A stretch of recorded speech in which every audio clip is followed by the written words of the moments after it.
नमस्कार दोस्तों, कैसे हैं आप सभी। उम्मीद है कि आप सभी अच्छे होंगे। आपका E academy for civil services classes में स्वागत है।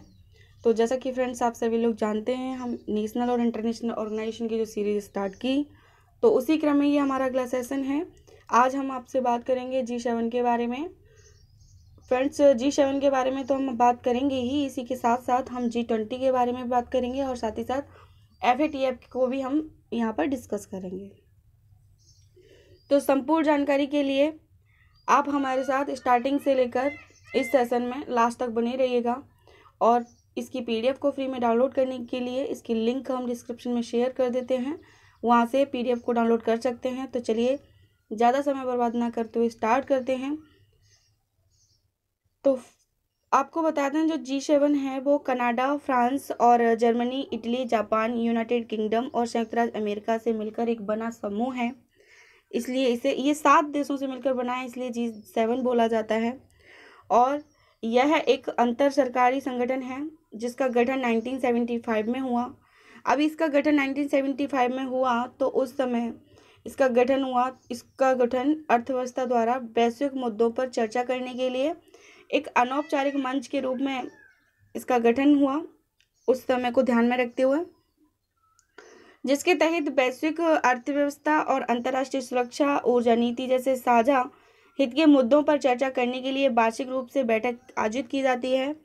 अब नज़र डालते हैं इसकी पृष्ठभूमि की। तो आपको बता दें, इसकी उत्पत्ति 1973 में तेल संकट के मद्देनज़र फ्रांस, पश्चिमी Germany, US, great Britain, Japan 5 देशों के समूह के वित्त मंत्री की अनौपचारिक बैठक के दौरान हुई।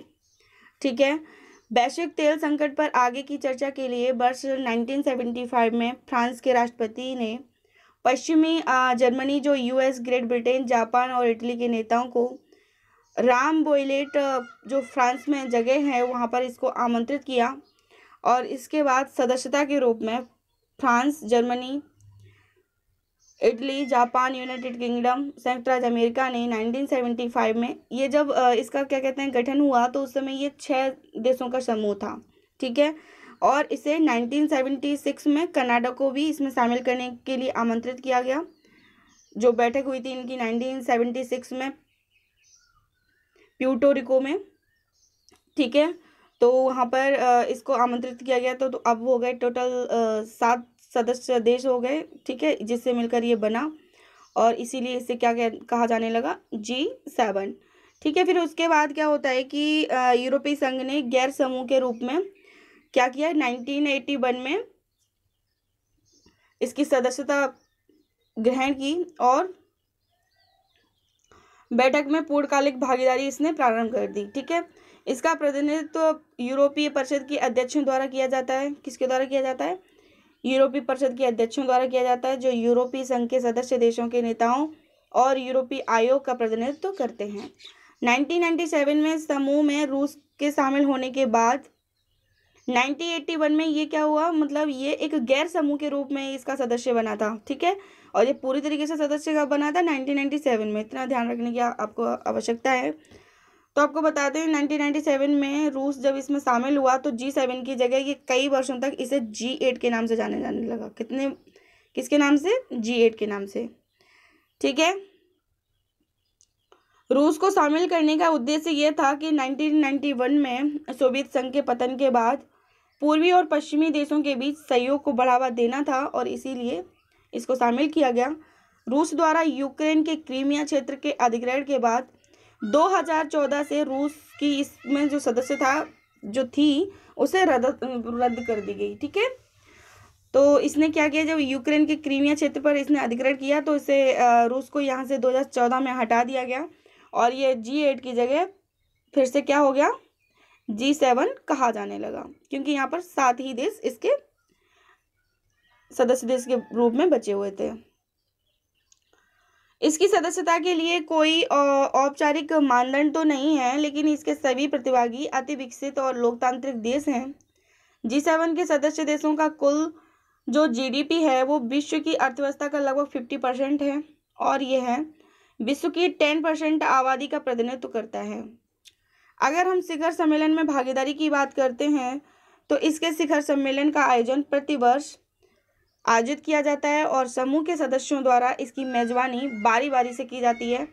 मेजबान देश न केवल G7 की अध्यक्षता करते हैं बल्कि उस वर्ष के कार्य, विषय और एजेंडा का भी निर्धारण करते हैं। मेजबान देश द्वारा वैश्विक नेताओं को शिखर सम्मेलन में भाग लेने के लिए विशेष आमंत्रण किया जाता है, जिसमें चीन और मैक्सिको, भारत, ब्राजील जैसे देशों ने विभिन्न अवसरों पर इस शिखर सम्मेलन में भाग लिया है। आपको बता दें G7 के शिखर सम्मेलन में यूरोपीय संघ, अंतर्राष्ट्रीय मुद्रा कोष और विश्व बैंक, संयुक्त राष्ट्र जैसी महत्वपूर्ण जितने भी अंतर्राष्ट्रीय संगठन हैं उनके नेताओं को भी आमंत्रित किया जाता है।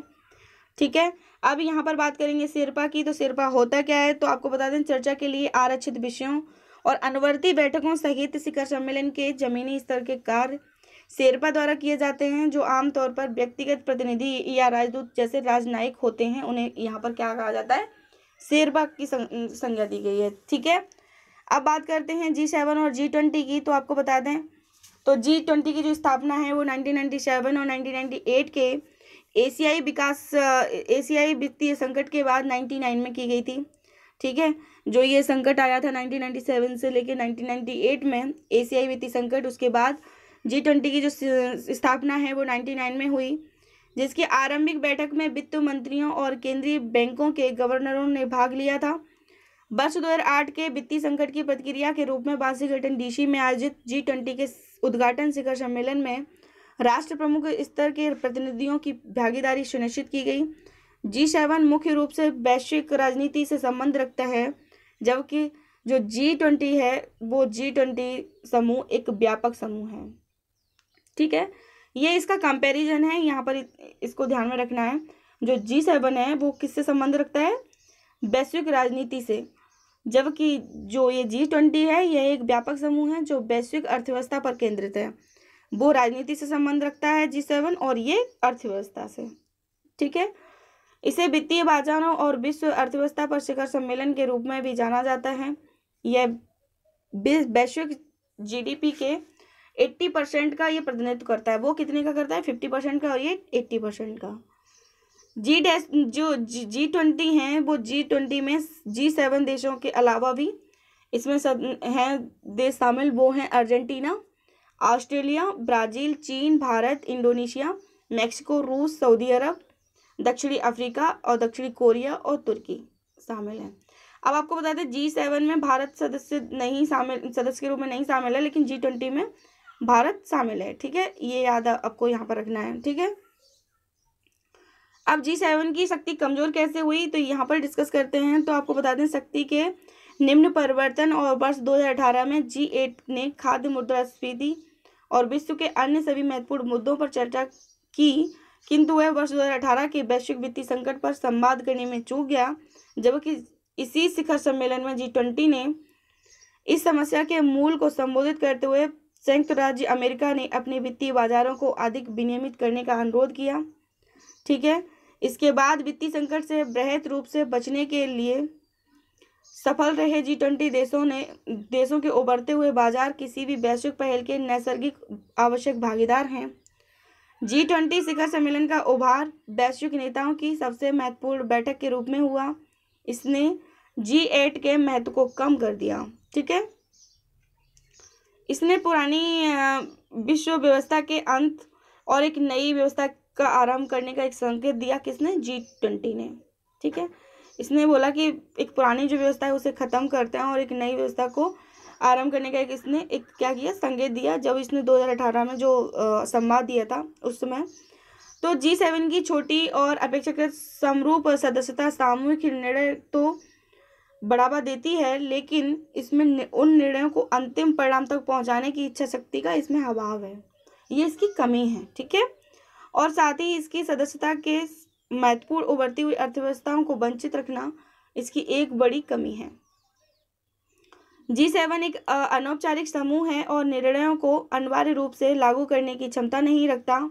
इसके लिए शिखर सम्मेलन के अंत में नेताओं द्वारा की गई घोषणाएं बाध्यकारी नहीं होती हैं, जबकि G20 भारत, चीन, ब्राज़ील जैसी उभरती अर्थव्यवस्थाओं की आकांक्षा का प्रतिनिधित्व करता है, जिसके बाद उभार के G7 जैसे पश्चिमी देशों के वर्चस्व वाले समूह को चुनौती भी दी है इसने, G20 ने। ठीक है, अब बात करेंगे G7 और FATF की। तो मनी लॉन्ड्रिंग पर जो बढ़ती वैश्विक चिंता है, उसको प्रतिक्रिया स्वरूप वर्ष 1989 में पेरिस में G7 द्वारा मनी लॉन्ड्रिंग की समस्या के समाधान हेतु इस वित्तीय कार्रवाई यानी कि फाइनेंशियल एक्शन टास्क फोर्स का गठन किया गया। कब? 1989 में। ठीक है, G20 का गठन कब हुआ था? तो वो हुआ था 1999 में। ठीक है, G7 का गठन कब हुआ? 1975 में। और FATF का गठन कब हुआ था? तो 1989 में। ठीक है, इतना याद रखना है। वर्ष 2001 में इसकी कार्रवाई के दायरे का विस्तार करते हुए आतंकवाद के वित्त पोषण को भी इसमें शामिल कर लिया गया। बैंकिंग प्रणाली और वित्तीय संस्थानों के समक्ष विद्यमान खतरे को चिन्हित करते हुए G7 के राष्ट्रों और सरकार प्रमुखों, यूरोपीय आयोग के अध्यक्षों ने G7 सदस्य देशों, यूरोपीय आयोग, 8 अन्य देशों ने संयुक्त टास्क फोर्स कार्यबल का गठन किया। FATF का जो प्राथमिक उद्देश्य था, यह सुनिश्चित करना था कि वित्तीय प्रणाली और बृहत अर्थव्यवस्था को मनी लॉन्ड्रिंग के खतरे और आतंकवाद के वित्त पोषण व प्रसार से बचाया जाए, ताकि वित्तीय क्षेत्र की अखंडता मजबूत हो और बचाव एवं सुरक्षा में योगदान दिया जा सके। जैसा कि आपको पता है, पिछली बार पाकिस्तान को इसमें शामिल कर दिया गया था FATF में। तो अब आपको बात करते हैं कि भारत और 45वां जो G7 शिखर सम्मेलन हुआ, उसके बारे में बात करेंगे। तो हाल ही में ये क्या कहते हैं, पिछले अगस्त 2019 में इसको आयोजित किया गया था। तो इसकी मेज़बानी है ना, वो फ्रांस ने की थी। और ये कहाँ की थी? तो फ्रांस ने अगस्त 2019 में नोवेले और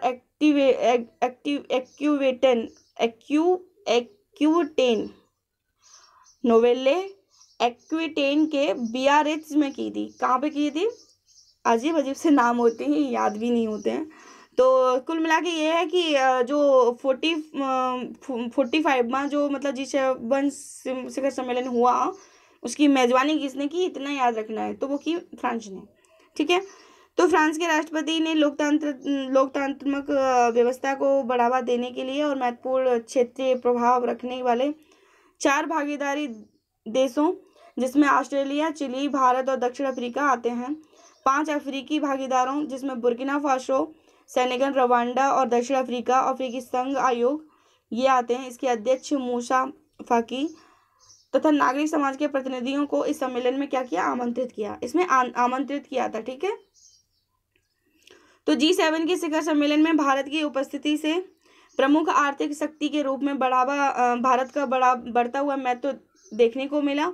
ठीक है, तो शिखर सम्मेलन की 5 प्रमुख प्राथमिकताएं क्या रहीं? तो आपको बता दें कि अवसर की समानता के विरुद्ध संघर्ष और लैंगिक समानता को बढ़ावा देना और शिक्षा तथा उच्च गुणवत्ता युक्त स्वास्थ्य सेवाओं तक पहुंच बनाना है।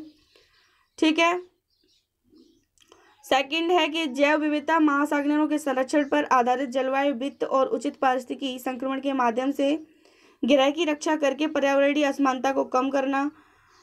एंड थर्ड था कि शांति के लिए सुरक्षा संबंधी खतरों और आतंकवाद के विरुद्ध कार्य करना। ठीक है, डिजिटल औद्योगिकी और कृत्रिम बुद्धिमत्ता द्वारा सृजित अवसरों का नैतिक और मानव उन्मुख तरीके से लाभ उठाना। ठीक है, अफ्रीका के साथ एक नवीनीकृत साझेदारी के माध्यम से असमानता का मुकाबला करना। भारत के प्रधानमंत्री ने शिखर सम्मेलन के 2 सत्रों जलवायु परिवर्तन और डिजिटलीकरण में भाग लिया और संकेत दिया कि भारत इन मुद्दों पर नेतृत्वकारी भूमिका की अधिकारिता इच्छा रखता है, जो ट्रांस अटलांटिक सदस्यों के लिए विवाद के बिंदु रहे हैं। भारतीय प्रधानमंत्री ने पर्यावरण पर G7 सत्र को संबोधित करते हुए संवहनी भविष्य के लिए जलवायु सुरक्षा की दिशा में भारत द्वारा किए जा रहे प्रयासों की चर्चा की, जिसमें एकल उपयोग प्लास्टिक पर रोक और जल संरक्षण, सौर ऊर्जा उत्पादन, वनस्पतियां और जीवों के लिए संरक्षण जैसे प्रयास भी इसमें शामिल किए गए। यहाँ पर ये इम्पोर्टेंट हो जाता है कि जब यहाँ पर प्रधानमंत्री ने संबोधित किया इसे, तो किन किन विषयों पर क्या कहते हैं चर्चा की, तो ये याद रखना हमें होता है। तो वो किया कि एकल ऊर्जा प्लास्टिक पर रोक लगाने के लिए, जन संरक्षण के लिए और सौर ऊर्जा उत्पादन के लिए वनस्पतियों और जीवों के संरक्षण जैसे प्रयास शामिल किए इसमें। इसके बाद 45वें यानी कि 45वें G7 शिखर सम्मेलन की उपलब्धि क्या रही? तो इसकी जो उपलब्धि के रूप में रही, G7 ने वित्तीय संकट जैसे मुद्दों पर चर्चा की और सोवियत संघ के पूर्व सदस्य राष्ट्रों की आर्थिक स्थिति में बदलाव, आतंकवाद, हथियार पर नियंत्रण और मादक पदार्थों की तस्करी जैसी विशिष्ट चुनौतियों से निपटने का लक्ष्य निर्धारित किया। तो ये भी हमें एग्जाम के पॉइंट ऑफ व्यू से याद रखना है कि यहाँ पर इसके जो लक्ष्य के रूप में किन किन चीज़ों पर बात हुई। ठीक है। और शिखर सम्मेलन ने G7 नेताओं की घोषणाओं को अंगीकार किया और व्यापार तथा ईरान, लीबिया, यूक्रेन और हांगकांग जैसे देशों की समस्याओं पर केंद्रित है। आपको बता दें शिखर सम्मेलन में सहमति बनी कि विश्व व्यापार संगठन में सुधार किया जाएगा ताकि बौद्धिक संपदा संरक्षण के संबंध में इसकी प्रभावकारिता में वृद्धि हो और विवादों को अधिक तीव्रता से हल किया जा सके और अनुचित व्यापार अभ्यासों को समाप्त किया जा सके।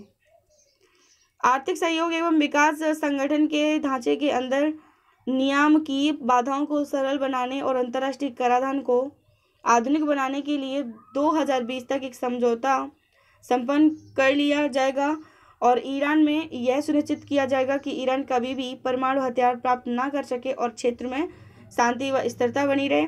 लीबिया में युद्ध विराम संधि का समर्थन जो लंबे समय तक संघर्ष विराम को बढ़ावा दे रहा है। और यूक्रेन में रूसी सैन्य हस्तक्षेप को संबोधित करना और हांगकांग में पितृपक्ष विधेयक के विरुद्ध आंदोलन को संबोधित करना था। ये इसके कुछ लक्ष्य थे। इसी के साथ ही हमारा सेशन समाप्त होता है। यदि आपको हमारा सेशन पसंद आए तो ज़्यादा से ज़्यादा लाइक करें, शेयर करें और कमेंट करके कमेंट बॉक्स में ज़रूर बताएं। फ्रेंड्स, हम आपके लिए इतनी मेहनत करते हैं तो आप हमारे लिए इतनी मेहनत तो कर ही सकते हैं ना। ठीक है, तो चलिए फ्रेंड्स, मिलते हैं अब नेक्स्ट सेशन में। तब तक के लिए बाय बाय।